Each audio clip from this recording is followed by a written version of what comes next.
The discovery of the battered and lifeless body of a 12-year-old girl cast a shadow over the community of Springfield, Missouri. Within hours, a massive search for the child's killer was launched. Sergeant Mike Rogers of the Violent Crime Support Unit of the Missouri State Highway Patrol was a key investigator on the case. Rogers, can I help you? The critical time window in homicide cases is about 48 hours after the death occurs. Is when you usually gather most of your evidence. We really were set back on this case because it was obvious that the victim had been dead for several days, and there was no murder weapon, there were no witnesses. 13A61, 13A61, who's detective for 13 Victor 6. The victim appeared to be between 11 and 14 years old, and there were signs she had been sexually molested. The victim was quickly identified as 12-year-old Andrea Marks, who had been reported missing 6 days earlier. Andrea had last been seen walking home from a friend's house. It's an emotional time, although as an investigator, you really can't let the emotions attach to you. You have to be objective and do your job. But, you know, here was a 12-year-old girl literally snatched off the streets of Springfield about 2 blocks from her home. And if you can't be safe that close to your home, where can you be safe? I really wondered what kind of a monster would do this to a defenseless girl.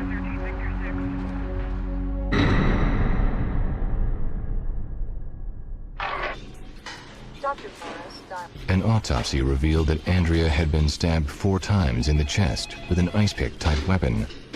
Although the murder appeared to be sexually motivated, no semen was recovered from the body.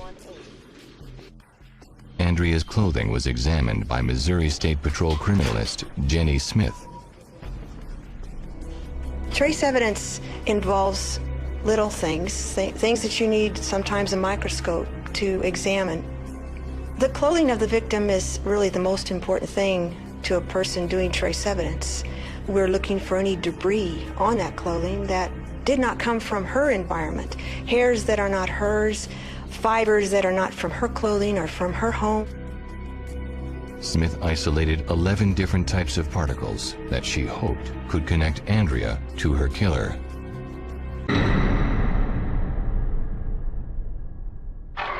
Did you see her leave? Investigators spoke to Andrea's friend, Tiffany Bryant, the last known person to see her alive. Tiffany Bryant told investigators that she and Andrea had spent the afternoon playing in the house. When Andrea walked home that afternoon, Tiffany left to return a rented videotape. Andrea was never seen alive again.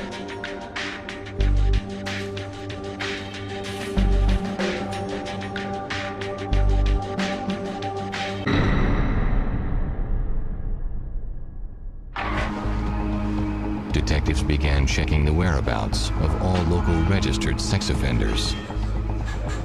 Initially, there were several suspects. I believe we had about 7 men that looked really good for this or possibly could be involved in the killing because they lived in close proximity to the victim. One had been known to harbor runaway girls the same age as the victim, and all of those needed to be eliminated. Did you participate in the death of... Through polygraphs and alibi checks, investigators dismissed each possible suspect one by one. With no new leads, investigators found themselves back at square one. It becomes frustrating when you're working a case, especially as time wears on, but you just have to go back to good police work. You have to do and redo things you've done before. You have to look for any errors. In reviewing their files, investigators found several inconsistencies in the statements made by Tiffany Bryant's stepfather, Tim Chaney, regarding his whereabouts on the day that Andrea Marks disappeared. Chaney had been interviewed after the body was found and was very evasive and gave a long alibi story about where he had been, what he had been doing. Under close scrutiny, Chaney's story didn't seem to hold up. No one could verify his alibi.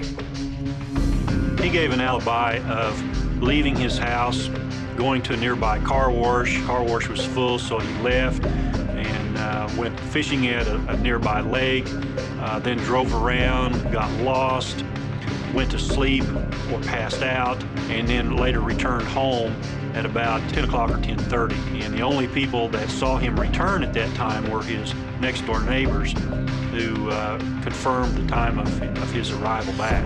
Got home about 10 o'clock, and my neighbors saw me. My neighbors saw me get home. No one saw him at any time while he says he was gone or while he was out of the area. Ready where I was. I got him. Investigators suspected that Chaney knew more than he was telling. They obtained a search warrant to retrieve evidence from his van. What was most frustrating was that we did not have a murder weapon, we did not have a witness, and we had a time lapse of 6 days between the time the victim disappeared and the time that she was found. Despite their suspicions, investigators did not have enough evidence to arrest Timothy Chaney. If police were correct, a cold-blooded murderer was walking the streets of Springfield, Missouri, free to kill again.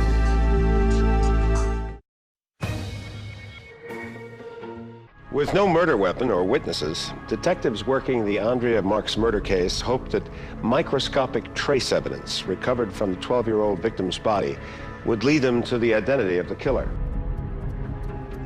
Criminalist Jenny Smith compared trace evidence recovered from Timothy Chaney's van to samples taken from Andrea Marks' blouse. Right away, I noticed some of the particles, the shreds of debris that I had seen on the girl's clothing. The most predominant particle being these little rubber pieces with like a steel blue top layer, vinyl looking. Although the trace evidence was promising, Smith could not make a conclusive match. To do that, she would need additional samples for comparison. Criminalists returned to Chaney's van. It's important to note that Chaney had stated during his interview that the victim had not been in his van for at least a year. I took them both to school that one time. It was a long time ago. I can't remember. And the victim's mother also told us that the blouse that she was wearing at the time of her death had just been purchased 3 days earlier. If those particles matched, that would prove that he was a liar. As detectives waited for final lab results on the trace evidence, Missouri Assistant State Attorney General Bob Ossens began looking into Timothy Chaney's past. A dark portrait of a violent man emerged. Well, Mr. Chaney apparently was out of a small town in southeastern Missouri. He was in his young 20s. He married a young teenager who had some younger sisters, 11 and 12 at the time of the marriage. You have 2 sisters. Did you ever touch them? He exposed himself to the younger sisters. There was some inappropriate touching, and he apparently abused the wife. How many times has he struck you when you were with him? After divorcing his first wife, Chaney moved in with a single mother. Does he have a temper? Yes, very violent, especially after he drank. He had apparently lived with a woman in Springfield, and he had abused her and physically abused her son. They all felt he was very capable of harming this young girl. He was a violent, abusive alcoholic, and we were able to document that very easily during the case. The second set of samples recovered from Chaney's van confirmed criminalist Jenny Smith's initial suspicions. From the vacuumings from the van, I could say, geez, these look like these, you know, right away. And then I started seeing red paint chips that I'd seen in both collections. And I started seeing turquoise 3-layer paint chips that I'd seen in both. I started seeing metallic shards and metallic spheres that I'd seen in both. I was seeing just about everything in the van vacuumings that I'd seen in the debris from the victim's clothing. I felt in my mind, from what she had, the samples that she had compared, I think there were like 14 different standards that all matched, and they matched on several different levels. There was no doubt in my mind that Chaney was the killer. It's not true. I didn't do it. Timothy Chaney was arrested and charged with the first-degree murder of Andrea Marks. But with no murder weapon and no witnesses, the only evidence linking him to the killing had to be seen through a microscope.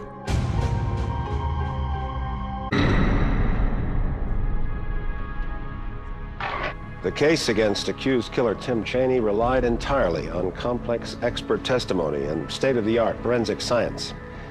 Would it be enough to convince a jury that Chaney murdered his daughter's best friend? Where it is not possible that this little... Missouri Assistant State Attorney General Bob Ussens worked on the case for months before it went to trial.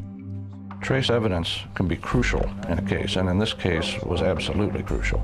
The difficulty with trace evidence, of course, is that the comparisons that are made, either chemically or visually, are not always obvious to a jury. They have to be explained. The prosecution opened their case by presenting the jury with a detailed description of the crime scene. Apprehends the victim. We use a lot of charts, maps, photographs, either through a microscope, regular photographs, aerial photographs of the locations in question. Next, the prosecution offered their theory of how Timothy Chaney murdered 12-year-old Andrea Marks. Chaney left the house that afternoon at the same time as the girls. Police believe he caught up with Andrea shortly thereafter.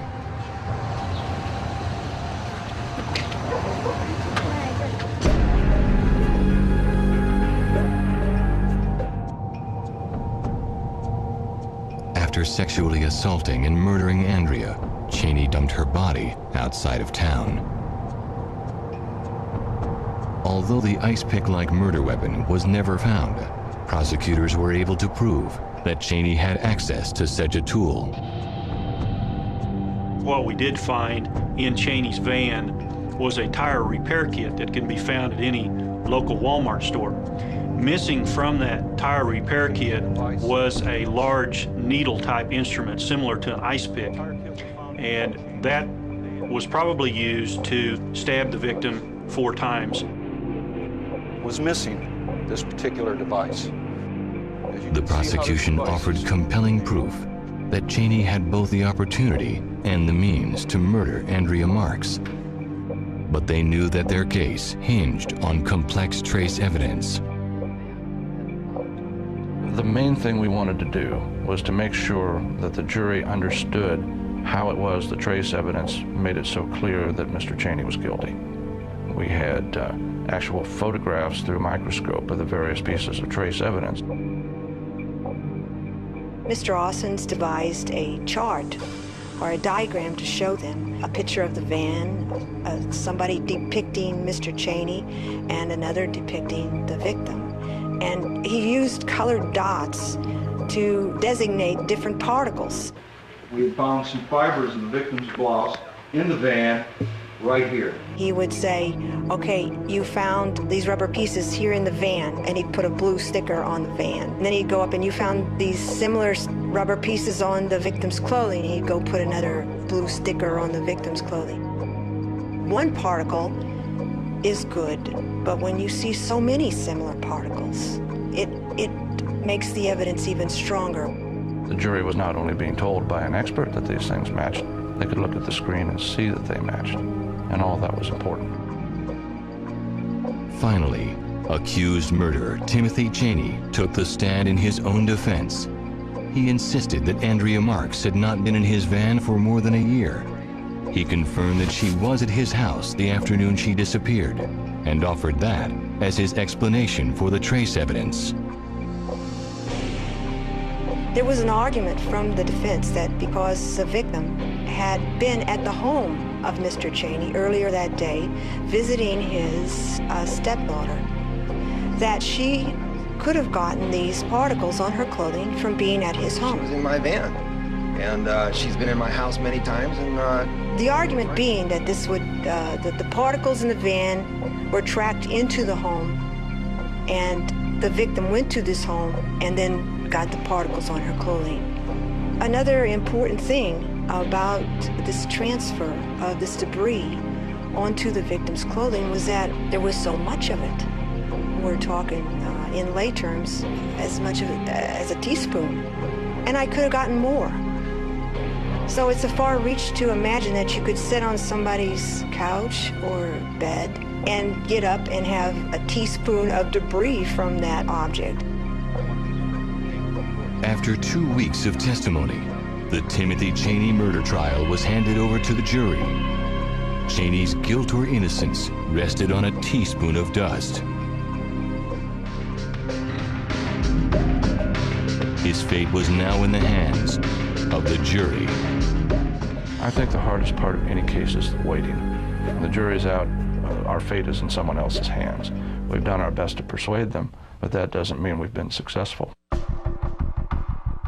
After careful deliberation, the jury returned to pass judgment on Timothy Chaney. They found him guilty of first-degree murder. For many on the jury, the trace evidence was the deciding factor.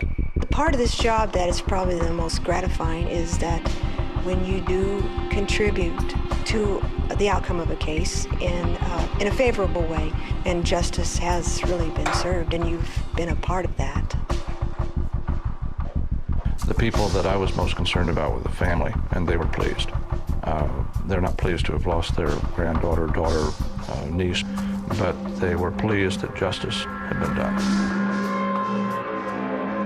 The jury condemned Timothy Chaney to death, but on appeal, his sentence was reduced to life imprisonment without the possibility of parole. He is currently incarcerated at the Potosi Correctional Center in Potosi, Missouri. The Andrea Marks murder investigation was a successful test case for the Missouri State Patrol's Violent Crimes Support Unit.